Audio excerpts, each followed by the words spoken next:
안녕하세요. 이번 시간에는 대신증권의 이경민 팀장님 모시고 이야기 나눠보도록 하겠습니다. 반갑습니다. 네, 안녕하십니까. 예. 네. 여쭤볼 게 많습니다. 밀린 숙제를 좀 하도록 하겠습니다. 알겠습니다. 예. 네. 우선 지금 뭐 거시적인 이야기들만 해도 네. 한가득 하거든요. 맞습니다. 지금 연준에서 인사들이 갑자기 비둘기적 발언을 좀 네, 시작을 네. 해요. 그러면서 이제 금리가 채권금리가 떨어지기 시작했는데 네. 이제 왜 그렇게 된 건가요? 일단은 9월 FMC로 돌아가야 될 것 같아요.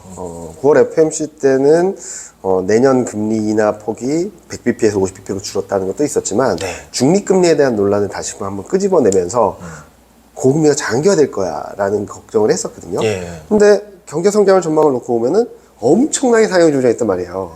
23년을 1.1에서 2.1로, 네. 24년도 오히려 상향 조정하면서 1.5까지 올려버렸거든요. 그러면 너무나도 경기가 좋기 때문에 금리 인하 시점을 늦출 수 있습니다 라는 시그널이 될 수 있었는데 이걸 다 흐트러 놓은 게 파월 연준위원장이었어요. 저랑 같이 일하는 친구가 기자회견 다 보고 자료 쓴 다음에 나와서 한 얘기가 저 파월 연준위원장도 아무것도 모르겠다는 얘기 아니냐고 기자회견 결론이. 그러면서 어떻게 보면은 사람들이 뭔가의 실마리를 찾고 싶어 했는데 모든 걸 흐트러 놓은 상황으로 만들어버린 거죠. 거기다가 중립금리 논란을 예. 건져왔고. 예. 그래서 시장에서 걱정했던 거는 고금리 예. 지속되는 게 내년 상반기까지 되고 올해 말 아니면 내년 상반기 중에 경기 침체 오는 거 아니야? 이게 맞물려 들어왔다라고 네. 생각하거든요. 그래서 블룸버그 이코노미스트들이 전망하는 전망치는 크게 변하지 않았는데 시장 컨센서스는 금리 인하 폭이 확 줄어버렸어요. 내년 2024년에. 예. 근데 이게 솔직히 아시다시피 말이 안 되잖아요. 예.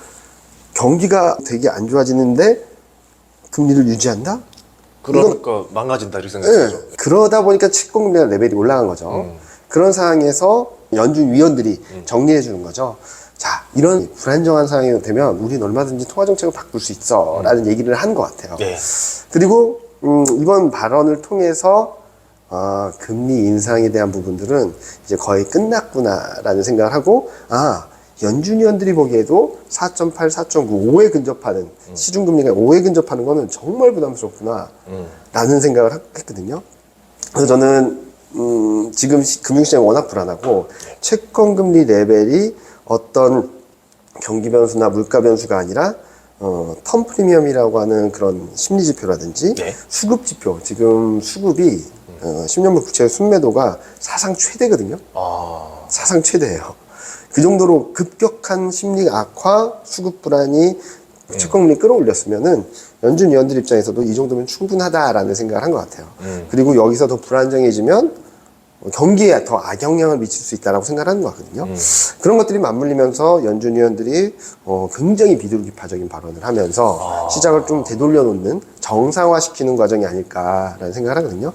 즉 9월 20일 날 있었던 FMC에서 모든 걸 흐트러 놨던 거를 그로 인해서 채권금리가 너무나도 급대했던 부분들을 좀 되돌리는 과정이다 정도로 평가를 하고 있고 아마 당분간은 이런 흐름들이 좀 이어질 것 같아요. 왜냐면은 연내 금리 인상은 없다라는 것들로 컨센이 잡혀지고 있는데 네. 금리 인하에 대한 기대감들도 많이 후퇴했던 부분들이 조금씩 살아나고 있는 것 같거든요. 아직까지는 정상화되지 않았고 그런 것들이 조금 맞물리게 된다면 지금 4.6 정도 미국 10년물 국채금리가 4.88까지 장중에 갔다가 맞아요. 4.6으로 좀 많이 내려왔거든요. 예. 한 200bp 이상 내려온 거죠. 이런 흐름들이 조금 더 안정이 되겠다라는 생각을 하고 있고 다행히 연준 위원들이 나서서 시장에서 다소 과도하게 우려했던 부분들을 경기나 이런 금융시장이 불안정해지면 우리 통화정책은 언제든지 바뀔 수 있어 라는 시그널을 던져주면서 시장에 되게 안정감을 주기 시작했다 정도로 평가를 하고 있습니다. 그 채권금리가 상승하면서 좀 약간 연준위원들 발언이 약간 만족해하는 듯한 느낌이었잖아요. 초반에는요. 그러면 연준이 생각하는 그 미국채 10년물 금리 수준이 어느 정도 선이라고 보시는 거예요? 저희 채권에는 애널리스트 하는 분 얘기로는 지금 금리 인상 사이클은 끝났다라고 생각을 했어요, 저희는. 그런데 왜 이렇게 발언들이 세냐라는 것들은 금리 인상 사이클이 끝난 거지 이 금리 인상 끝났다라는 시그널을 주면 그 다음에 뭘 기대할까요, 시장이? 바로 금리 인하를 기대한단 말이에요. 예. 그러니까 그거를 제어하기 위해서 금리 인상 사이클이 끝나는 만큼 매파적인 발언을 할 수밖에 없다라고 생각했거든요. 행동과는 반대의 입장을 표명하면서 확실한 물가 안정이라든지 경기가 좀 둔화되는 그림이 나오면은 그러면은 이제 스탠스 변화가 있겠는데 아직까지 좀 불안정하다 보니까 금리 인상을 하기 어려운데 매파적인 발언을 통해서 부수적인 효과, 기대 인플레이션을 떨어뜨리는 효과를 볼 수 있었는데 뭐 연준 위원들이 어떤 레벨을 생각하는지는 좀 잘 모르겠어요. 그런데 일단은 5에 근접하는 수준은 굉장히 부담스럽다. 두 번째로는 최근 4.7, 4.6으로 가는 과정에서도 비둘기파적인 발언을 하는 것들을 보면은 일단은 기준금리보다는 100bp 정도는 좀 레벨이 있는 상황들을 조금 생각하는 것이 아닌가? 그래서 4.5 정도까지는 좀 시장을 진정시키려는 움직임들이 나타날 수 있다고 생각하고 있고요. 뭐 발언에 따라서 일희일비하는 모습들은 좀 아직까지는 채권 시장이 안정됐다고 말하기는 어렵겠지만 궁극적으로 3분기 GDP 성장률 기점으로 경기가 둔화되는 그림으로 간다면 발언에 따른 등락은 있겠지만 10년물 국채금리는 좀 우하향하는 그림들이 나오지 않을까라는 예상을 하고 있습니다. 아, 그러면은 10년물 국채금리가 또 너무 내려가면 그렇죠. 다시 또 금리 인상의 뭐 발언이나 액션을 취할 수도 있는 거예요. 발언을 할 수 있겠죠. 금리 인상의 액션을 취하기는 좀 어렵다라고 생각하고 있고요. 그래서 당분간은 파월 연준 의장을 비롯한 연준 위원들이 발언, 경제지표 결과에 따라서 일희일비하는 모습들을 보여줄 텐데 지금 4.8까지 올라간 레벨은 좀 과도하다라는 거죠. 재밌는 그림 중에 보통 시장이나 뭐 금융시장이 추세가 만들어지면 올라갈 때 변동성은 떨어집니다. 상승할 때 변동성은 떨어지는데 이번에는 9월 FMC 이후에 급등을 하는 과정에선 채권 변동성, 외환시장 변동성 다 튀었거든요. 그게 무슨 말이냐면 좀 과도한 급등세가 전개되었다 생각하고 있어서 FMC 이전 수준까지 돌아가려는 움직임들이 나타나지 않을까라는 생각을 하고 있고 저는 그래서 11월 14일 날 확인하는 10월 CPI가 되게 중요할 거거든요. 뭐 11월 1일 날 FMC가 있긴 하겠지만 11월 14일 날 10월 CPI가 왜 중요하냐면 헤드라인 CPI가 기저효과가 소멸되면서 또 반등을 했거든요. 2022년 6월 고점, 2023년 6월 저점, 그 다음에 반등을 한 거죠. 코어 물가는 2022년 9월이 고점이에요. 그럼 9월 물가까지 떨어지겠죠. 기저효과가 있으니까. 근데 이게 기저효과가 소멸되는 순간 얘가 반등할지, 기저효과가 소멸됐는데도 계속 내려갈지, 요게 저는 키라고 생각을 하거든요.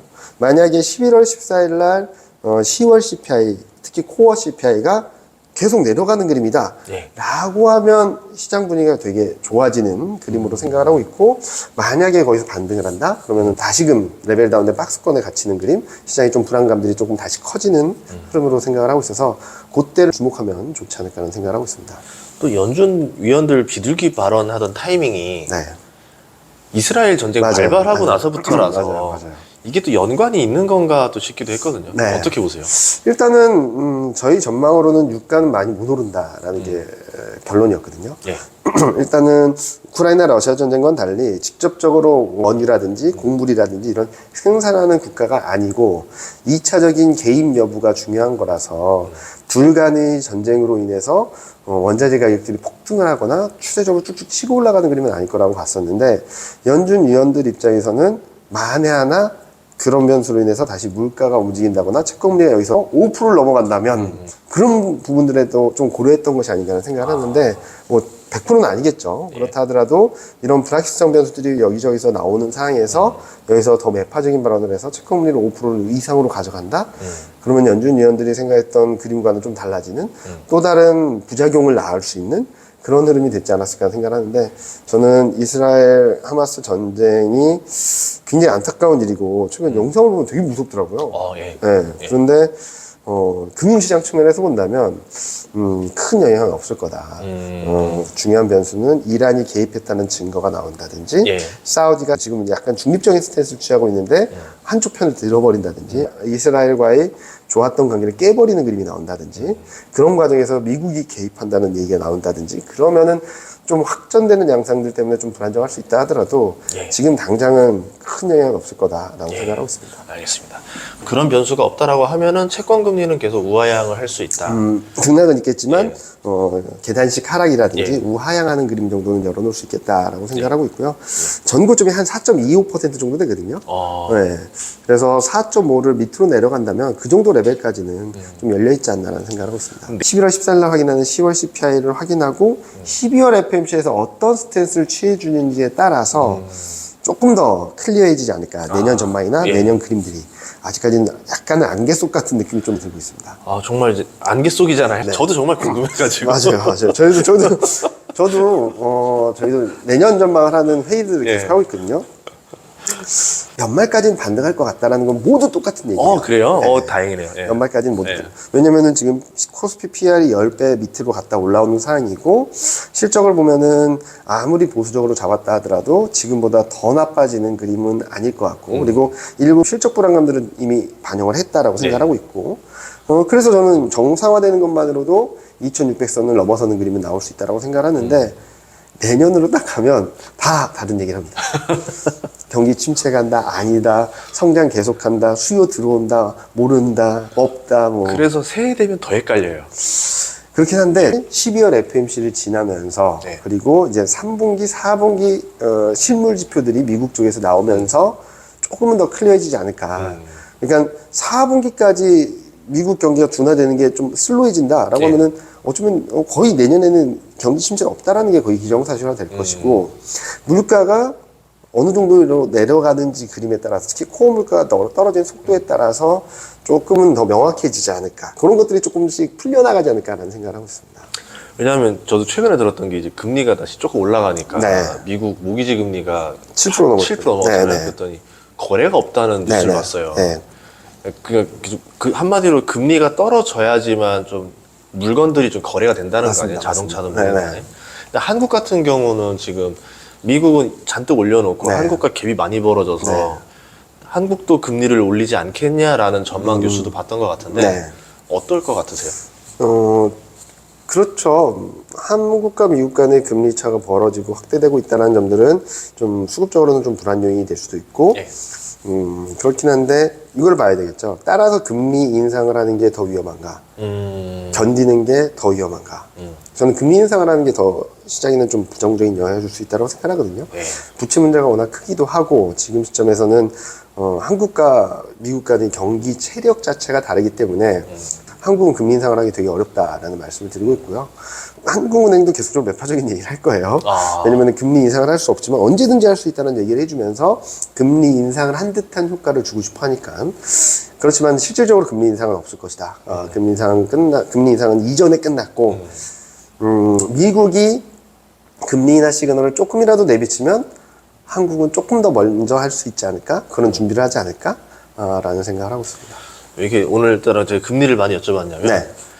우리나라 투자자들 많이 사는 그 상품 중에 채권형 ETF가 맞아요. 그렇게 많아졌어요. 최근 엄청 들어서 많아졌습니다. 마치 뭐 채권 열풍이 불었거든요. 네, 맞습니다. 그래가지고 이제 채권 투자자들이 또 많이 보지 않을까. 보통 네. 주식 투자하시는 분들도 그렇겠지만 여기가 저점이야 라고 생각했던 것보다 많이 내려가는 경우가 있고 언더슈팅이 나오는 경우가 있죠. 예. 여기서 많이들 뭐 손절을 하신다든지 다시는 안 쳐다봐 라고 하시는 예. 분들 많으신데, 오히려 그때를 잘 버티시면 조금 더 좋은 그림들이 나올 수 있다고 생각을 하니까 좀 내년까지 열어놓고 본다면 좀 긍정적인 그림들이 만들어지지 않을까라는 예상을 하고 있습니다. 그럼 지금 시점에서는 좀 투자를 주식 쪽이 더 나을 것 같으세요? 아니면 채권형 ETF 쪽이 투자가 더 나을까요? 되게 어려운 질문인데요. 저는 일단은 주식이 낫다. 주식이 낫다. 네. 특히 내년까지 열어놓고 본다면 주식이 좀 더 낫지 않을까라는 생각을 하는데, 일단은 장기채 같은 경우는 경기 변수와 통화정책 변수를 또 같이 반영할 거거든요. 예. 그러면은 내년 상반기쯤에는 좀 내려가는 그림을 보이는데, 그 다음에 세게 내려갈까라는 고민들을 하게 되겠죠. 왜냐면은 경기는 반등하는데 금리 인하하는 과정이라서, 그런 것들을 종합적으로 봤을 때는 단기적으로는 좀 불안정할 수 있다 하더라도 주식시장이 조금 더 매력적이지 않을까 말씀을 드리고 있고, 그리고 채권도 워낙 싼 건 맞아요. 진짜 싸졌거든요. 싸졌지만 포트폴리오, 그러니까 포트폴리오 차원에서 대응한 건 맞는데, 이게 더 좋으니까 얘를 가자라기보다는 저는 투자 성향에 따라서 뭐 70대 30, 뭐 80대 20, 뭐 굉장히 공격적인 분은 100대 0을 하실 수도 있겠지만, 예. 이런 분산 투자 차원에서 대응을 하시는 게 맞지. 그 경기가 지금 미국 경기가 네. 지금 좋다랑 네. 한계에 다다랐다. 두 가지 관점이 있는데 맞아요. 어떻게 보고 계세요? 좋은 건 맞죠. 예. 근데 여기서 더 좋아질까에 대한 고민들이 있는 거죠. 일단은 왜 이렇게 좋아졌을까라는 고민을 하다 보면은 일단은 돈이 너무 많다, 기본적으로. 풀려있는 돈이 너무 많았다. 네. 그런 상황에서 올해 작년 말부터 올해 초까지 채권금리가 레벨 다운되다 보니까 예, 거기서 심리가 살아나면서 다시 경기를 끌어올렸다고 생각하거든요. 예. 거기다가 정부 차원에서 계속적으로 투자를 했고 그런 그림들이 맞물리면서 경기가 굉장히 좋았는데 여기서 더 좋아질까라고 물어보시면은 좀 둔화될 수밖에 없겠다. 야. 근데 경기가 엄청 안 좋아질 건가? 그건 아닌 것 같다. 아, 미지근하다 표현할까요? 둔화되긴 하지만 예. 둔화되는 폭이 되게 제한적일 것 같다라는 생각을 하는 거죠. 그러니까 연착륙보다는 좀 일정 부분 둔화됐다가 다시금 살아나는 그림이 되지 않을까라는 생각을 하는데요. 그렇게 보는 여러 가지 이유들 중에 제 생각을 말씀드리면 가장 큰 거는 돈이 많았다는 것, 그리고 적응력이 너무 뛰어나다. 채권금리가 안정되면 다시금 움직일 수 있다. 그리고 산업 사이클이 다 다르다.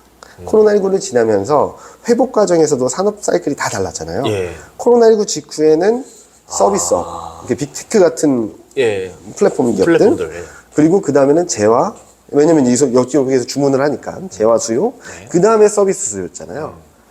그러다 보니까 빅테크 기업들은 작년 말 올해 초에 고용 한파까지 다 겪었습니다. 기억하실 수 있겠지만 하루하루 지날 때마다 몇천 명 해고했다. 맞아요, 어디는 맞아요. 몇만 명 예. 해고했다. 막 매일 뉴스로 업데이트 됐어요. 예. 그게 22년 말 23년 초거든요. 그때 고용 한파까지 겪고 이렇게 올라오는 그림이고, 두 번째로는 제조업 같은 경우도 작년 말 올해 초에 마이너스까지 갔다가 지금 거의 8개월, 9개월째 바닥을 기고 있거든요. 근데 이번에 ISM 제조업 지수 잘 나왔지만 예. 제조업 경기는 좀 바닥을 천천히 통과해서 올라오는 그림들. 그래서 최근 나오는 얘기들이 재고를 쌓으려는 수요들이 들어올 수 있겠다라는 얘기를 하고 있고요. 이게 문제는 서비스업이랑 소매 판매겠죠. 쭉 둔화되다가 최근 좀 반등을 하면서 그러면서 경기가 쫙 튀었거든요. 3분기까지. 전분기 대비 연율하면 블룸버그 컨센 3분기가 3%입니다. 2분기보다 좋아요. 예. 그리고 올해 전체 전망이 2.1이에요. 경기가 그렇게 좋았다라고 하는 작년하고 똑같은 수준입니다. 그 정도로 올라온 거라서 여기서 더 올라갈 수 있을까에 대한 고민은 좀 있는데, 그렇다 하더라도 이게 엄청나게 나빠질까라는 것은 아니죠.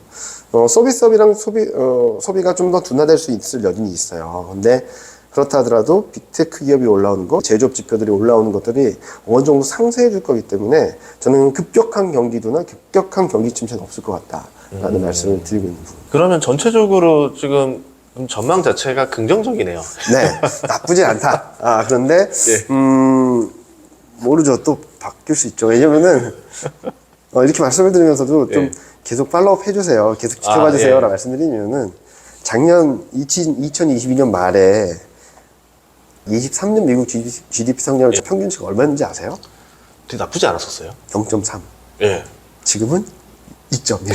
아, 블룸버그조차도. 그리고 그때는 2023년 1분기에 경기 침체다라는 게 중론이었어요. 다 그랬어요. 맞아요. 다 그랬어요. 예, 맞아요. 지금은 다 좋다 그래. 그렇지만 둔화되긴 하겠지만 둔화되는 폭은 좀 제한적일 거라고 보고 있고요. 또 최근 많이 들려온 얘기들이 초과저축이 소진된다라는 것 때문에 난리가 난 것 같아요. 예. 뭐 내년 1분기다, 올해 말이다 막 얘기들이 많은데, 물론 초과저축이 소진됨으로 인해서 소비가 좀 둔화될 수밖에 없겠죠. 근데 그냥 합리적으로 생각을 하면은 언제 미국이 저축 가지고 소비를 했었지? 그런 말씀을 하시더라고요.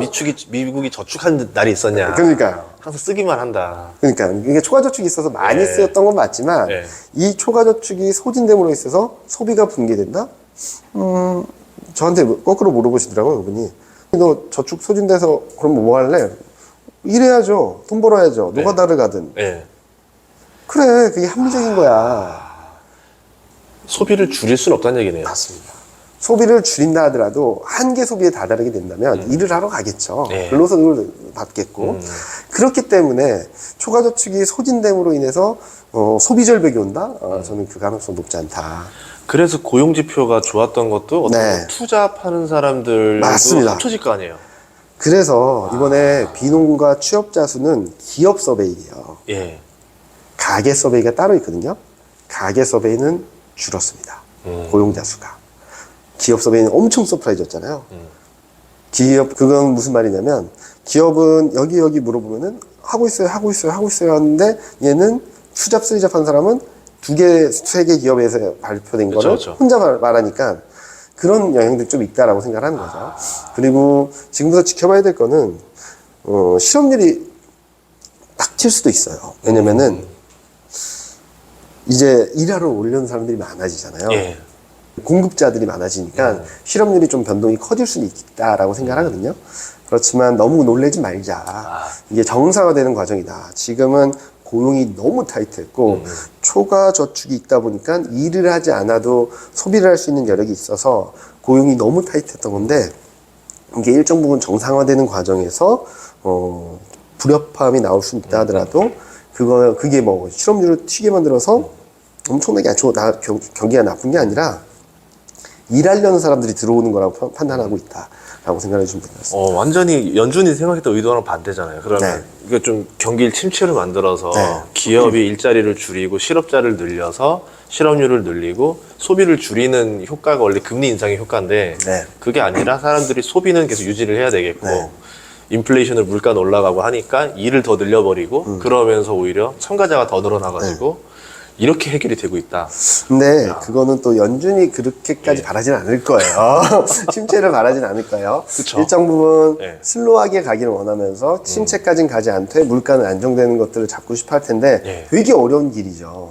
되게 어려운 길이고 좁은 길이라고 생각을 하는데 저는 그 가능성은 아직 열려있다라고 생각하고 있고 연준도 그렇게 갈 줄은 몰랐을 것 같아요.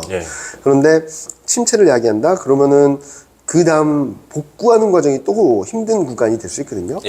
그래서 저는 지금 시점에서는 이런 경기 흐름대로 가는 과정에서 물가가 안정이 되게 된다면 충분히 가능성 있는 시나리오가 아닐까? 그러면 금리 인하는 할 수 있냐? 경기가 괜찮다며 그 물가만 잡히면 금리 인하를 할 수 있다고 생각하는 거죠. 왜냐면은 지금까지 금리 인상 사이클에서 경기를 고려한 적은 없어요. 경기가 좋든 나쁘든 물가 때려잡을 거야. 작년 11월, 12월 때 파월 연준의장이 기자회견했을 때 대부분 질문이 2023년 나에 상반기에 경기 침체 온다는데 물가 안 잡히고 있다. 어떡할래 너? 큰일 났다. 이제 스태그플레이션이다. 그때 파월 연준의장이 항상 말이 난 물가 먼저 잡을 거야. 경기 그 다음 스텝에서 할 거야. 물가 먼저 잡아야 돼. 그러니까 경기 고려가 전혀 없었던 거예요. 금리 인상을 5%까지 끌어올리는 데 있어서. 그러다가 5.25, 5.5 추가 금리 인상을 하는 데 있어서 고용이 너무 탄탄하다. 그래서 임금 상승이 제대로 안 떨어진다. 서비스업 경기가 너무 탄탄하다. 그래서 서비스 물가가 너무 높다라는 것들 때문에 추가 금리 인상을 고민했던 거지. 그 전까지는 아무런 경기 변수 없었습니다. 그래서 저는 경기 변수도 일부 고려하겠지만 물가 안정이 가장 큰 키다라는 생각을 하고 있고 물가가 잡힐 것 같냐 좀 봐야 될 것 같긴 해요. 왜냐면 유가도 어느 정도 레벨이 다시 올라와 있고 그렇다 하더라도 저는 주거 물가만 좀 안정이 되게 된다면 충분히 물가 레벨 자체는 떨어질 수 있다 말씀을 드리고 있고요. 그리고 경기가 둔화되는 과정에서 연준 위원들이 과거 금리 인하의 조건으로 말했던 것 중에 물가가 떨어지고 있다는, 하락하고 있다는 명확한 방향성을 확인하면 금리 인하 가능성이 열린다라는 그런 식으로 얘기를 했거든요. 그래서 저는 그런 것들을 종합해서 본다면 물가가 2%로 가야 된다. 아니다. 2% 밑으로 가야 된다. 이런 논란보다는 경기가 둔화되는 상황에서 침체까지는 아니더라도 경기는 둔화되는데 물가가 우하향하는 그림을 명확하게 보여준다면 특히 코어 CPI가 명확하게 보여준다면 저는 그때부터는 금리 인하에 대한 컨센이 다시금 들어오면서 그래서 아까 11월 14일 10월 CPI가 중요하다고 말씀드렸던 것도 명확한 방향성을 보여주면 그때부터 시장 분위기가 많이 바뀔 것 같다라는 생각을 하는 거죠. 그러면 강한 침체가 없는 상태에서 금리 인하 가능성까지 던져지면 증시는 좋을 수밖에 없잖아요. 어떻게 보면은 최상의 시나리오가 나올 가능성이 있다. 그래서 저는 2024년 시장을 되게 좋게 보고 있는데 그렇게 말씀드리면 또 여러 가지 질문을 하시죠. 첫 번째, 경기가 너무 좋아서 금리 인하 안 하면 어떡하냐? 제일 좋은 시나리오입니다. 제일 좋은 거죠. 경기예요, 무조건. 지금은 경기에 대한 불확실성이 있기 때문에 물가도 불안하고 금리 인하를 못 하는 건데 금리 인상을 고려하는 건데 지금은 경기가 너무 좋아서 금리 인하를 안 해도 될 정도다. 그러면 너무 좋은 경기 흐름이죠. 그래서 제가 지금 가장 그냥 베이스 시나리오로 보는 거는 경기 모멘텀은 턴어라운드 하면서 약한 플러스 금리 통화정책 모멘텀은 약한 플러스 금리 인하 시점에 따라서 폭에 따라서 좀 다르긴 하겠지만 하반기 정도부터 금리 인하다 보면은 통화정책 모멘텀도 약한 플러스라서 요걸 합치면은 플러스가 좀 클 수 있다 정도고 가장 좋은 거는 통화정책 모멘텀은 0인데 예. 경기 모멘텀이 대형 플러스면은 가장 좋은 거다. 그리고 또 하나 질문은 이경민 팀장이 생각한 거랑 다르게 경기가 엄청 안 좋아지면 어떡하냐? 금리 인하 많이 하겠죠. 물가 빨리 잡히고 금리 인하 많이 하고 그러면 유동성 모멘텀이 좀 더 플러스 효과가 더 크지 않을까. 그러니까 최상의 시나리오는 경기 모멘텀이 너무 좋은 거. 두 번째는 아까 말씀드렸던 경기 모멘텀도 좀 살아나고 통화정책 모멘텀도 조금씩 더 좋아지는 그런 그림. 가장 안 좋다라고 하더라도 유동성 효과를 기대할 수 있는 거는 경기가 굉장히 안 좋아지는 경우. 그래서 내년 2024년을 바라봤을 때는 너무 나쁜 시나리오는 아닌 것 같다라는 말씀을 드리고 있습니다. 예, 알겠습니다. 그러면 내년에 좀 변수들에 대해서도 이야기 좀 해보도록 할 건데요. 네. 2부에서 할 거니까요. 구독과 좋아요 네. 부탁드리겠습니다. 예.